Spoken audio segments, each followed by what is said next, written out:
할렐루야. 오늘 증거할 말씀의 제목은 고난을 통해 은혜를 베푸시는 하나님이십니다. 우리는 다 고난을 싫어하죠. 본능적으로 싫어합니다. 믿음이 좋은 사람도 누가 고난을 원하는 사람이 있겠습니까? 이건 본능적으로 우리는 고난을 다 싫어합니다. 그러지만은 하나님은 때때로 그의 백성들에게 고난을 허락하십니다. 오늘 우리가 읽은 말씀에 공고한 자의 공고라고 하는 말씀은 성도가 당하는 고난을 두고 하는 말씀입니다. 그런데 이 하나님이 성도들이 당하는 고난을 어떻게 보시는가? 오늘 읽은 말씀을 보면 그는 공고한 자의 공고를 멸시하거나 싫어하지 아니하시며 라고 말씀합니다. 이 말씀은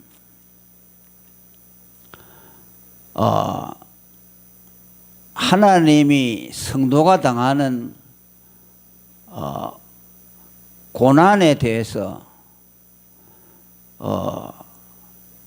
우리가 가지고 있는 생각과는 전혀 다른 의도와 생각을 가지고 있다는 말씀입니다.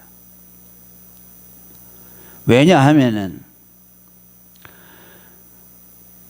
이 고난은 그 원천이 하나님이십니다. 물론 우리가 잘못해서 고난을 당하기도 하죠. 징계를 당해서 고난을 받기도 합니다. 그러나 모든 고난의 그 원천은 하나님의 허락으로 또 하나님의 섭리와 경륜에 의해서 우리에게 주어집니다.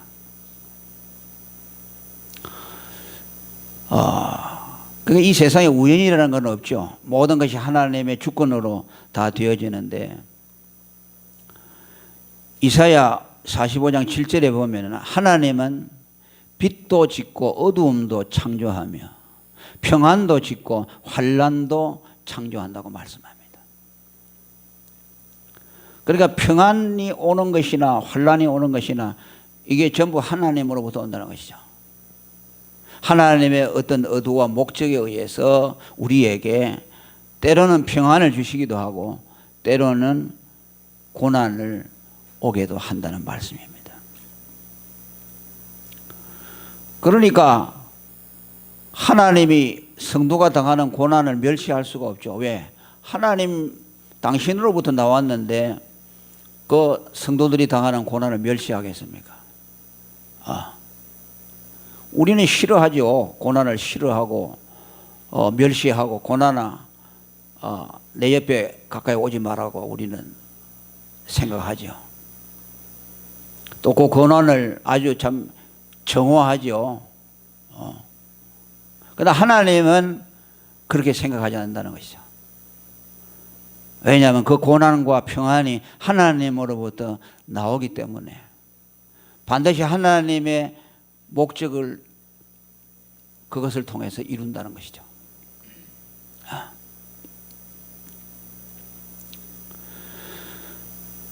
오히려 그 고난을 하나님이 허락하시는 걸 통해서 성도들을 불쌍히 여기죠. 왜? 쟤는 내가 고난을 통해서 내가 의도한 것을 이루어야 되는데 고난을 허락할 때 고난이 아프잖아요. 그러니까 하나님이 그것을 볼 때 긍휼히 여기는 마음을 가지죠. 마치 사랑하는 부모가 자식이 잘못할 때 매를 뗄 때 참 마음으로는 아프지만은 그 자식을 위해서 매를 대는 것과 같죠. 그런데 이 고난이 하나님으로부터 나오는 동시에 이 고난을 통해서 하나님이 우리에게 어떤 기회로 만들어 주시냐 하면은 은혜를 받을 수 있는 기회로 만들어 주신다. 그 고난을 통해서 우리를 만들어 가시는 아주 거시적인 목적이 있는 반면에 또 그 고난을 통해서 하나님이 우리에게 은혜를 주신다는 말씀이에요. 왜냐하면 하나님이 우리에게 고난을 주실 때에 하나님의 은혜를 주시고 함께 해주지 아니하면 그 고난을 이길 수가 없어요. 그렇기 때문에 그 고난을 통해서 그에 대한 하나님의 작정을 이루려고 할 때 그 고난과 함께 하나님의 은혜도 함께 오시는 거예요. 그 고난 가운데 하나님이 함께 하신다는 것을 그 자녀에게 보여주시는 거예요. 참 하나님의 마음이 얼마나 깊으신지 몰라요. 그러니까 우리가 참 받아들이기 어렵지만 고난의 때는 하나님이 동시에 은혜 주시는 때다. 하나님이 가장 우리 가까이 오시는 때이고 하나님의 임재를 가장 많이 느낄 수 있도록 하는 시간이고 하나님의 사랑을 가장 많이 깨닫도록 하는 시간이에요. 우리가 지나놓고 보면요, 고난을 당할 때는 아프지만은 나중에 다 지나놓고 보면 그때가 하나님의 사랑이 내게 가장 많이 부어졌구나 하는 것을 우리가 깨달아요. 내가 평안하고 안전하고 모든 것이 잘 되어갈 때 그때 하나님의 은혜가 많았느냐, 고난의 때에 하나님의 은혜가 많으냐, 이게 비교해 보면 고난 당할 때 하나님의 은혜가 많았다 하는 것을 우리는 알게 됩니다. 왜냐하면 하나님이 함께 해주지 않고 은혜 안 주면은 그 고난에 져버리거든요. 우리가 여러분 이 고난을 다 통과해 오지 않았습니까? 많은 고난을 통과해 왔는데 지금 가만히 생각하면 어떻게 그 고난을 통과했을까? 어떻게 그 어려운 걸 통과했을까? 그때 하나님이 함께 해주셨구나. 내 인간 혼자 두었다면 나는 그걸 이기지 못했는데 하나님이 함께 해주시고 내 가까이 오셔서 내가 그것을 이겨나갔구나 라는 것을 우리는 고백하지 아니할 수가 없습니다. 이사야 43장 2절에도 네가 물 가운데로 지날 때에도 내가 함께 함으로 강을 건널 때 물이 너를 침몰치 못하도록 해준다고 말합니다. 물 가운데로 지난다는 말은 고난을 통과하는 것이죠. 고난을 통과할 때 하나님이 함께 해주심으로 그 강을 건널 때 물이 너를 침몰하지 못하도록 한다는 말씀입니다. 그래서 하나님은요, 공고한 자의 하나님이에요. 아멘. 하나님은 고난당하는 자의 하나님이에요. 절대로 배가 불어 쓰는 하나님을 은혜를 경험할 수 없어요. 사도 바울이 많은 병 가운데 하나님 앞에 병 고쳐달라고 기도했지만 하나님이 안 고쳐주었지요. 고린도후서 12장 9절에 보면 내 은혜가 내게 족하도다라고 말씀했어요. 무슨 말입니까? 네가 지금 고난 당할 때 내 은혜가 내게 아주 족하다는 말씀이죠. 내 능력이 약한 데서 온전하여집니다. 그렇게 하나님이 바울에게 말씀했습니다. 야고보 5장 13절에 보면 너희 중에 고난 당하는 자가 있느냐? 저는 기도할 것이요 라고 말합니다. 고난 당할 때 우리가 기도하면 그때 하나님이 더 가까이 함께 해주신다는 말씀이에요. 그래서 그 고난을 이길 수 있도록 해준다는 말씀이에요. 그 고난의 때에 기도함으로 하나님의 은혜를 더 많이 경험하도록 해주신다는 의미가 들어있습니다. 고난의 때에는 사람의 마음이 가난해지고 은혜에 목말라집니다. 그죠? 그죠? 고난이 오면 우리 마음이 가난해지죠. 교만한 것이 다 떨어져 나가고 높아진 마음이 다 없어져 버리고 그저 하나님에 대해서 갈급한 마음이 생기죠. 그 고난이 갖다 주는 거죠. 우리에게 있는 거짓된 것을 다 떨어내는 것이죠. 자기 스스로 솟고 있는 자만심, 교만, 자기의 이런 것들 고난을 통해서 이걸 다 떨어내고 마음이 가난하게 되죠. 그리고 영혼이 줄이고 목마르게 되죠. 그때 하나님이 그 영혼소에 가까이 하시는 거예요. 누가복음 1장 53절에 줄이는 자를 좋은 것으로 배불리셨으며 부자를 공수로 보내셨다. 하나님은 부자는 그냥 돌려보낸대요. 배가 불러 있는 사람들은 절대로 은혜를 안 주신다는 것이죠. 은혜를 안 주는 게 아니라 그들 자신이 배가 불렀기 때문에 하나님의 은혜를 구하지 않아요.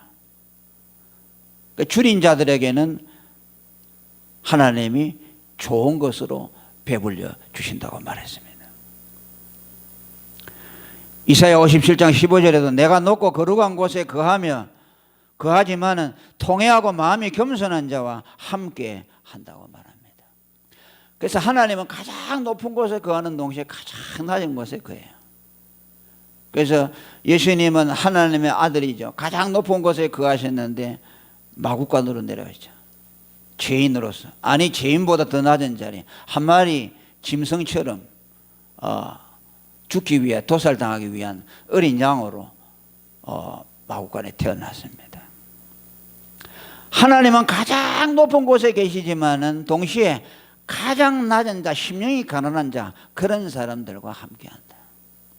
고난을 통해서 낮아지고 하나님 앞에서 줄이고 목마른 영혼이 될 때 하나님이 그와 함께 하신다는 겁니다. 그러니까 고난은 하나님이 은혜 주시는 때라고 우리는 말할 수가 있습니다. 그런데 많은 사람은 오해를 하죠. 고난을 당하면 하나님이 자기를 버렸다고 생각하죠. 공고한 자를 하나님은 싫어하시고 하나님이 싫어하시니까 자기에게 공고함을 허락했다고 생각합니다. 우리는 그런 생각을 버려야 합니다. 고난은 우리가 원치 않는 것이지만은 하나님이 우리에게 고난 주실 때는 그것을 통해서 반드시 은혜도 예비하고 있다는 것을 우리가 깨달아야만 될 줄로 믿습니다. 그리고 무엇보다도 하나님이 성도들에게 고난을 주시는 것은 우리의 구원을 경고케 하기 위해서입니다. 하나님은 우리의 공고를 하나님의 작정을 위해서 이루기 위해서 사용하시는데 그 작정 가운데 하나가 은혜 주시는 기회로서 우리에게 삼게 하셨다. 두 번째가 뭐냐? 우리의 구원을 경고하도록 해 주신다는 말씀입니다. 이것은 우리가 하나님의 은혜로 구원받는다는 말씀을 부정하는 것이 아니죠. 우리는 전적으로 하나님의 은혜로 믿음으로 구원을 얻습니다. 그러나 하나님이 각 사람의 구원의 길로 인도해 나갈 때 하나하나 구체적으로 나가는 걸 보면 많은 고난들을 통해서 믿음을 견고하게 해 나갑니다. 그것이 구원의 보탬을 준다는 말씀이 아니에요. 환난을 많이 당해야 하나님 나라에 들어간다, 그 뜻도 아니에요.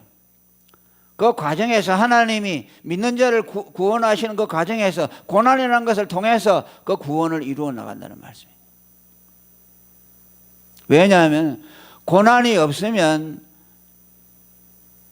안 돼요.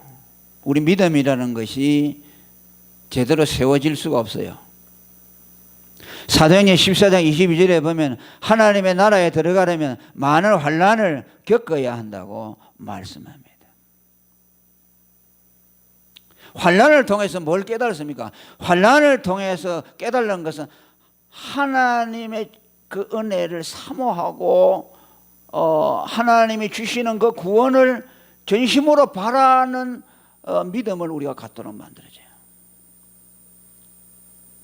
고난을 통해서 우리는 뭘 배웁니까? 인간이 자기 뜻대로 할 수 없다는 것을 깨닫게 되죠.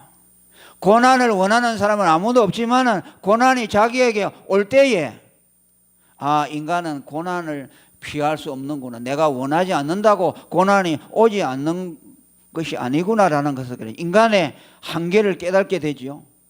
그리고 또 그 고난을 해결하려고 온갖 노력을 기울여 보면서도 고난이 쉽게 해결 안 되는 것을 경험하게 될 때 자신이 얼마나 무능하다는 것을 알게 되죠. 그래서 그는 점차로 자신에 대한 기대와 또 자기 능력과 인생은 자기 생각대로 될 것 같다는 생각이 다 부정되어 버려지고 하나님을 의지하는 마음이 강해지고 구원도 하나님이 주셔야만 받을 수가 있겠다 하는 믿음이 생긴다는 거예요. 그건 전적으로 믿음은 하나님의 성령의 은혜지만은 또 그런 고난을 통해서 우리의 믿음을 견고하도록 해주는 겁니다. 그래서 여러분, 인간이 실패를 안 해보고 고난을 안 해보면요, 하나님이 은혜로 구원해 준다는 것을 받아들이기가 어려워요. 왜? 자기 실력이 있거든. 인생 살면서 한 번도 실패 안 해보고 자기가 다 모든 것 성취한 사람도 있잖아요. 그 고난도 안 당하는 사람들, 그런 사람들은요, 자기 힘으로 구원을 이룰 수 있는 것처럼 착하게 돼요. 그러나 많은 경험을 해보고 인간의 무능을 경험하게 될 때에 하나님이 나를 구원해 줘야만 내가 구원을 받겠구나 하는 자기 부정과 함께 하나님의 구원에 대한 은혜가 믿어지게 되어 있어요. 어떤 분이 그 신문에다 그러셨어요. 인간이 전적으로 무능하고 하나님의 전적인 은혜로만 구원을 받는다는 걸 언제 깨닫는 거 하니까 암이 걸려가지고 3기에 됐을 때 그때 그 말씀이 깨달아지더라는 거죠. 그 전에도 은혜로 구원받고 인간은 자기 힘으로 구원 못 받는다는 것을 알았는데 그때 머리로만 알았대요. 그래도 내가 한 20% 정도는 내가 해야 된다고 생각했어요. 70% 80%는 하나님의 은혜고 20, 30%는 자기 노력으로 구원을 완성한다고 생각했죠. 그러나 3기가 돼서 암 말기에 이제 이르게 되니까 이상하게도 그 구원과 그것이 연결이 되면서 인간이 얼마나 전적으로 무능하다는 것을 알게 되고 구원은 전적인 하나님의 은혜로 된다는 것을 고백하는 글을 제가 읽어봤습니다. 인간은 실패하지 않고 인간은 고통을 당하지 않고 좌절해보지 아니하고는 참된 믿음을 가질 수가 없다는 말씀이에요. 바울은 아시아에서 살 소망이 끊어지고 너무나 환난이 심해서 모든 소망이 다 끊어졌다고 말합니다. 그러면서 그는 고백합니다. 그것을 통해서 무엇을 배우게 되느냐? 죽은 자를 다시 살리는 하나님을 의지하는 법을 배웠다고 말합니다. 인간의 능력이 아무 소용없다는 것을 알게 되고 우리의 구원은 죽은 자를 살리시는 하나님만이 우리를 구원해 줄다는 것을 고난을 통해서 배웠다고 고백하고 있습니다. 시편 119편 71절에도 고난당한 것이 내게 유익이라 이로 인하여 내가 주의 율례를 배우게 되었다고 시편 기자는 말씀합니다. 여기서 주의 율례를 배우게 되었다는 말은 인간이 자기 뜻대로 살 수 없고 고난을 통해서 인간이 얼마나 무능하다는 것과 인간은 하나님이 주시는 구원을 받음으로서만 구원받을 수 있다는 것을 깨달았다는 말씀입니다.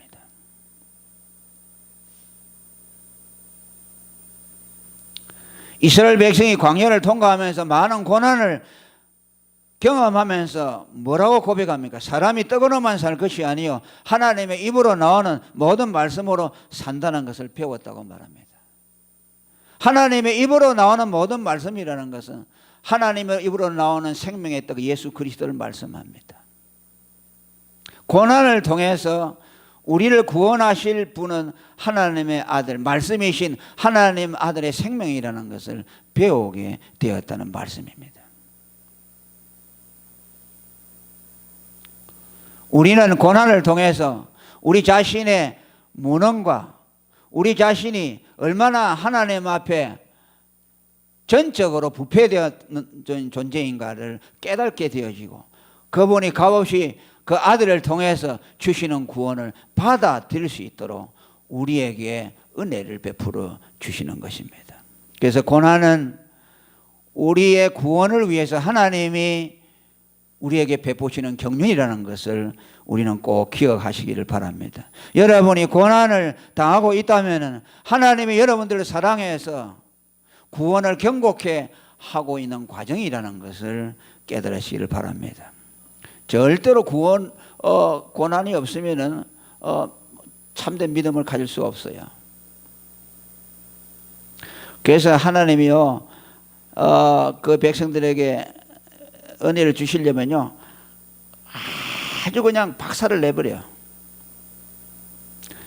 인간의 죄성은 너무 견고하기 때문에요, 완전히 박살을 내버려야 돼요. 얼마나 인간이 부패하고 자기 자신이 하나님 앞에 하잘것없는 존재라는 것을 철저히 자각하도록 만들어요. 그래가지고 뭐 실패하기도 하고, 때로는 많은 잘못을 저지르기도 하고, 그래서 자기 진면목을 보도록 하는 거예요. 그 다음에 여기 보니까 하나님은 공고한 자에게 얼굴을 드러내시는 하나님이라고 말씀합니다. 그 얼굴을 저에게서 숨기지 아니하시고 부러지실 때에 들으셨도다라고 말씀합니다. 이 말씀은 2절에 나온 말씀과 연결이 됩니다. 다윗이 뭐라고 했으면 그 2절에 밤낮으로 하나님 앞에 기도했지만은 하나님이 그의 기도를 들어주지 아니했는데, 기도하고 또 기도하고 인내했더니 하나님이 공고한 자에게 얼굴을 드러내 주셨다, 응답해 주셨다고 말씀하고 있습니다. 그죠? 하나님은 고난 당할 때 부러지고 또 부러지고 인내하면서 하나님의 도움을 구하면 하나님은 반드시 그를 외면하지 않는다는 것을 우리에게 말씀해 주고 있습니다. 다윗은 한때 낙심했죠. 전혀 하나님이 그에게 침묵하고 있을 때에 그것을 통해서 좌절하고 낭망했습니다. 그러나 지금 여기 24절에 와서는 하나님이 얼굴을 숨기지 아니하시고 부르짖을 때에 들어주셨다고 고백합니다. 반드시 이런 때가 온다는 말씀이죠. 여러분, 믿음을 가지시길 바랍니다. 고난을 당하더라도 끝까지 견디시기를 바랍니다. 믿음을 포기하지 말고. 누가복음 18장 7절에 기도에 대한 비유를 말하면서 하나님께서는 그 밤낮 부르짖는 택하신 자들의 원한을 풀어주신다고 말씀합니다. 오래 참지 않으신다고 말씀합니다. 반드시 오래되지 않아 그의 소원을 들어주실 것이라고 말씀합니다. 성경에는 고통 중에서 부르짖는 성도의 호소를 하나님이 들어주신다는 약속들을 많이 말씀하고 있습니다. 시편 118편 5절에도 내가 고통 중에 여호와께 부르짖었더니 여호와께서 응답하시고 나를 광활한 곳에 세우셨다고 말씀합니다. 평탄하고 넓은 길로 이끌어내 주셨다는 말씀입니다. 고난에서 건져만 주신 것이 아니고 자기가 생각하지 못한 광활한 곳으로 자기를 이끌어내 줬다는 말씀입니다. 시편 107편 28절에도 저희가 근심 중에 여호와께 부르짖으며 그 고통에서 인도하여 내셨다고 말씀합니다. 왜 하나님은 그 백성들의 기도를 들어주시고 고난 중에 부르짖는 외침을 외면하실 수가 없습니까? 그것은 하나님의 자비하신 속성 때문에 그러합니다. 하나님은 긍휼이 많으시고 사랑이 많으신 분입니다. 그 자녀가 고난 중에 부르짖는 그 목소리를 외면하지 않으십니다. 그래서 우리는 언제나 이 하나님의 자비와 긍휼을 의지하며 우리는 믿음으로 그 앞에 나아가야 합니다. 시편 31편 9절에 보면 시편 기자는 하나님의 자비에 의지하여 기도합니다. 여호와여 내 고통을 인하여 나를 긍휼히 여기소서. 내가 근심으로 눈과 혼과 몸이 쇠약하였나이다. 고난 중에 얼마나 부르짖었든지 눈과 혼과 몸이 쇠약해졌으니 나를 불쌍히 여겨 달라는 말씀입니다. 하나님은 실로 그러합니다. 여러분들이 당하는 고난을 그저 강 건너 불 보듯이 보시지 않는 분이라는 것을 우리는 믿으셔야 합니다. 우리가 때로 징계를 당하는 고난일지라도 하나님은 부르짖음을 들으시고 건져내 주신다고 느헤미야 9장 27절에 말씀했습니다. 할렐루야.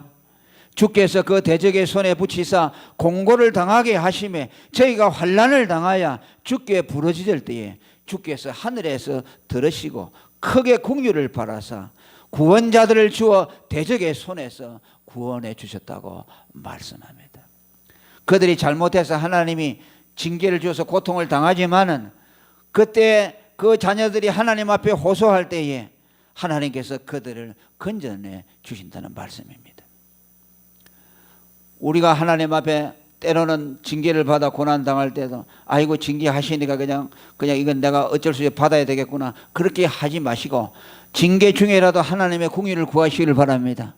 너무 아프니 하나님 이 징계를 속히 거두어 주시옵소서. 회개하면서 기도하시면 하나님이 여러분들의 징계 중에라도 여러분들에게서 돌이켜 주실 것입니다. 그래서 주님은 뭐라고 말합니까? 때리다가도 싸매시는 분이라고 말합니다. 할렐루야. 그렇게 하나님은 긍휼이 많으시다는 뜻입니다. 그러면 하나님의 이 긍휼은 어디로 말미암아 그 원천이 어디입니까? 그것은 예수 그리스도 안에서 주어지는 긍휼입니다. 할렐루야. 이건 신구야 모든 성도들의 공의 적용이 되는 말씀입니다. 구약의 이스라엘 백성들이 범죄할 때 재물을 가지고 와서 하나님 앞에 그 재물을 사르면서 회개하며 기도했을 때 하나님이 그들을 징계해서 돌이키게 하신 것은 그들의 회개와 더불어서 하나님 앞에 드려진 그 재물로 인해서 하나님의 마음을 돌이켰습니다. 하나님이 노아 홍수로서 인류를 다 멸하시고 나서 방주에서 구원해낸 그 가족들이 나중에 그 짐승을 잡아서 하나님 앞에 드렸죠. 그게 뭐라겠습니까? 그것을 흠양하시고, 그죠? 흠양하시고 다시는 물러서 심판하지 않을 것이다. 그 말은 뭐입니까? 장차 오실 그리스도를 통해서 심판해서 구원해 주신다는 말씀입니다. 그 제물을 드린 것은 그 제물은 그리스도의 대속을 상징했습니다. 죄인은 마땅히 하나님의 진노를 받아야 하죠. 인간은 자기의 죄 때문에 영원한 멸망을 당해도 할 말이 없어요. 하나님은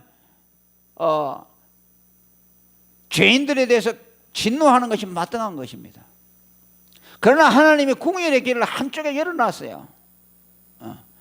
오직 한 곳에 긍휼을 열어놨어요. 너희가 그곳에 피하기만 하면 내가 너희들에게서 진노를 거둘 것이다. 오직 그 한 곳에 너희가 들어가면은 내가 너희들을 용서해 줄 것이다. 너희들을 불쌍히 여겨 줄 것이다. 라고 약속하였습니다. 그것이 예수님이에요. 그것이 하나님이 인류에 대해 택자에 대해서 긍휼과 사랑을 베푸실 때에 그것을 통해서 하나님이 사랑을 베푸는 거예요. 그래서 로마서에 말하는 하나님의 사랑은 그리스도 예수 안에 있는 것이라고 말씀했죠. 우리가 고난을 당할 때 하나님이 나를 긍휼히 여겨 주셔서 이 고난에서 나를 건져 달라고 할 때 우리는 무엇에 의지해야 됩니까? 우리는 그리스도의 공로에 의지해서 하나님의 자비를 구해야 합니다. 하나님이 내게 자비를 베푸실 것이라는 믿음을 어디에서 갖느냐? 우리는 그리스도의 십자가를 통해서 그 믿음을 가질 수가 있어요.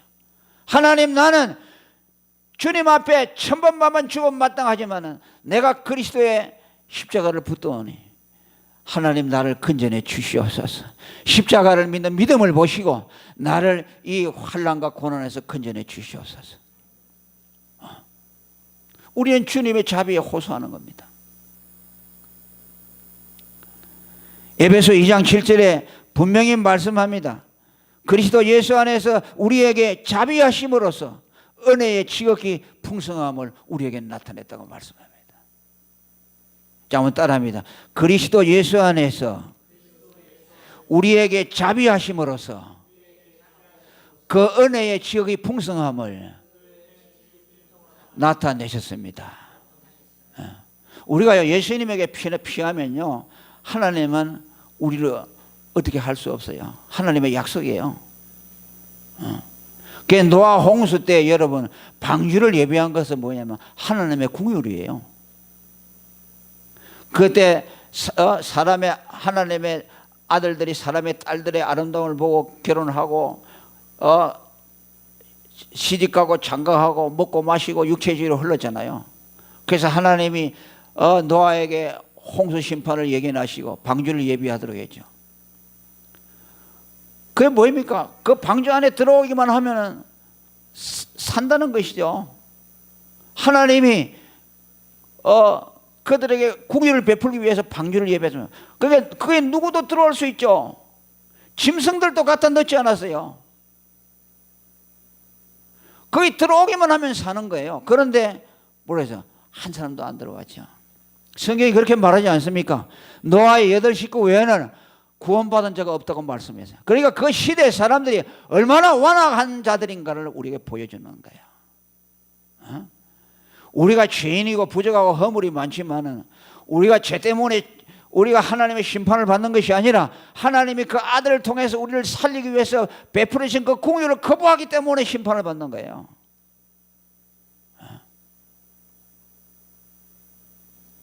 오직 한 곳을 통해서 우리에게 공유를 입혀주셨어요. 우리의 구원도 마찬가지고, 그죠? 우리가 고난을 당하고 어려움을 당할 때도 우리가 호소할 것도 우리는 그리스도의 자비에 의지해서 하나님의 공유를 구해야만 합니다. 주님 아들을 믿는 믿음을 보시고 나를 이 고통에서 건져 주시옵소서. 저는 하나님 앞에 할 말이 없습니다. 저는 하나님 앞에 할 말이 없어요. 그러지만은 당신의 아들을 보내주어서 우리를 살려주지 않았습니까? 하나님 원하오니 그 아들을 믿는 믿음을 보시고 하나님 공유를 베풀어 주시옵소서. 우리는 그렇게 기도해야 합니다. 예수님이 너희가 이제까지는 내 이름으로 구하지 아니했지만 이제 너희가 내 이름으로 구하면은 내가 모든 것을 들어주시라고 말씀했어요. 그 내 이름으로 구한다는 말씀이 뭐입니까? 내 공유를 안에서 너희들을 들어줄 것이라고 말이에요. 내 공의로서는 너희들을 들어줄 수 없지만은 내 공유로서 아들의 이름으로 너희의 기도를 들어줄 것이라고 말씀했습니다. 할렐루야. 요한복음 14장 14절에 우리에게 말씀해 주셨습니다. 그래서 오늘 고난은 우리가 다 피하고 싶고 원치 않지만 하나님은 때때로 고난을 성도들에게 허락하시는데 그 고난을 통해서 하나님은 2가지를 우리에게 경륜하신다고 그랬죠. 하나는 고난을 통해서 은혜의 기회로 삼게 하시고 또 그 고난을 통해서 우리의 구원을 경고케 하시는 하나님의 경륜이 있음을 말씀드렸습니다.